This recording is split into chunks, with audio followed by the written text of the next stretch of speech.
Examination है वो हो चुका है। पेपर जो है मॉडरेट लेवल का बताया जा रहा है। टोटली बेस्ड ऑन जो 18 जून का हमारा जो पेपर आया था, कहीं ना कहीं उसी के जो है आसपास हमारा घूम रहा है। बच्चों को जो है तो थोड़ा सा टेक्निकल इशू देखने को मिला। एक फीडबैक ये भी आया है कि स्क्रॉलिंग में जो है बहुत ज़्यादा इशू आ रहा था, क्योंकि हिंदी और इंग्लिश वाला जो लैंग्वेज का था वो अलग अलग पेज पे जो है ओपन हो पा रहा था, तो उससे थोड़ा सा टाइम कंज्यूमिंग पेपर बोल सकते हैं।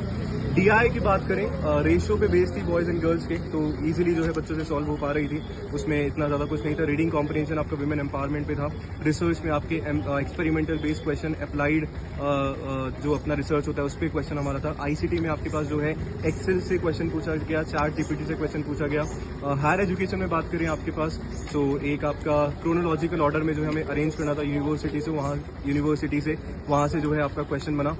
इसके अलावा अगर अपन टीचिंग की बात करें तो हमारा मतलब ऐसे क्वेश्चन थे जो सॉल्व हो पा रहे थे बच्चों से।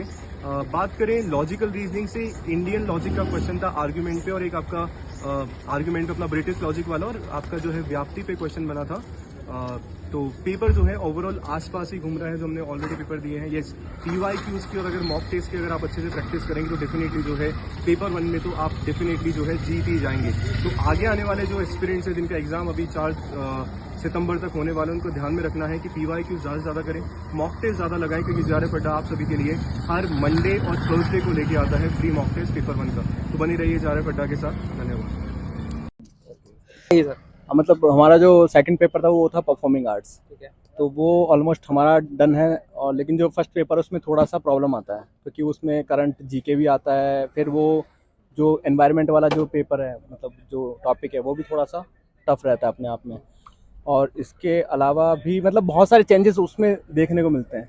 तो पहला पेपर मेरे हिसाब से मतलब टफ लगता है मुझे। बाकी सेकंड पेपर में अगर बिना पढ़े भी जाता हूँ ना तो भी एवरेज तो निकल जाता है। फर्स्ट पेपर बेस्ट गया आपका? ऐसा बेस्ट नहीं गया, फर्स्ट पेपर थोड़ा सा नॉर्मल गया है। नॉर्मल गया है DI में। और ये थोड़ा सा जब होता है ना, मतलब वो लगाने पड़ते हैं, सेंस लगाना पड़ता है बहुत ज्यादा, तो उसमें थोड़ा सा ऊपर नीचे हो जाता है। मैं जान सकता हूँ कि कोई ऐसी यूनिट बता सकते हो जिसमें सबसे ज्यादा वेटेज रहा? ऐसा तो मतलब मैं फर्स्ट पेपर जो मेरा रहा ना, वो मेरा बहुत ही डाउन था। क्योंकि इसके पीछे का रीजन ये है क्योंकि हम उस तरीके से रेगुलर पढ़ाई नहीं करते हैं, ना कोई कोचिंग करते हैं, सेल्फ स्टडी करते हैं। कुछ प्रीवियस ईयर के जो क्वेश्चन होते हैं उसको सॉल्व करते हैं बस। प्रीवियस ईयर के क्वेश्चन पेपर्स में कुछ क्वेश्चन आए?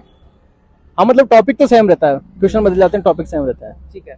और मैं जान सकता हूँ कि जून में जब आपने एग्जाम दिया था और अभी आप एग्जाम दे रहे हो अगस्त में, तो क्या डिफरेंस रहा दोनों के बीच में? क्योंकि देखो जून वाला ऑफलाइन था, अभी ऑनलाइन। बिल्कुल। तो मेन डिफरेंस तो यही था कि मतलब ऑफलाइन बेटर है, क्योंकि अब उसके लिए यूज टू हो गए हैं। ऑफलाइन में ऑनलाइन जो है वो यूज टू है। ऑफलाइन जो है उसमें क्या होता है, बार बार वो कभी चेक करने के लिए आते, कभी स्टाम्प लगाओ, कभी क्या करो, फिर मार्किंग करने में 20 मिनट वो आधा घंटा ऐसे चला जाता है, इसमें क्या करो।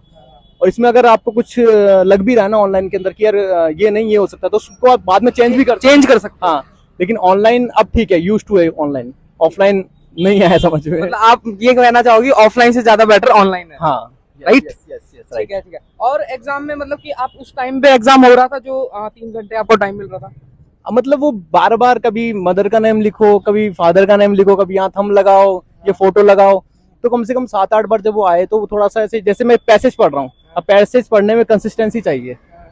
अब जैसे मैं एक लाइन पढ़ रहा हूँ, वो आ गया कि साइन कर दो यहाँ, फिर दूसरी लाइन कुछ पढ़ रहा हूँ, फिर कुछ और हो गया, फिर सब लोग दिखते हैं तो ध्यान और भटकता है कई बार कि यार ये पानी पी रहा है, मुझे भी पानी की बोतल लानी थी, या ऐसा कुछ, मतलब जो भी है। तो अभी आप ऐसा बोलना चाह रहे हो कि ऑनलाइन ज्यादा बेस्ट है एग्जाम? ऑनलाइन अब यूज टू हो गए इसलिए ऑनलाइन। मैं ये जानना चाहता हूँ कि अगर जैसे कि अभी NTA मतलब कि बार बार लीक हो रहा है एग्जाम, तो NTA को कुछ कहना चाहोगी और गवर्नमेंट को कुछ कहना चाहोगी? NTA को छोड़ के कोई और ऑर्गेनाइजेशन को दे दे UGC? क्यों टाइम खराब करो NTA के पीछे, छोड़ो ना, सवाल ही मत करो, ये चल रहा है जैसे चल रहा है।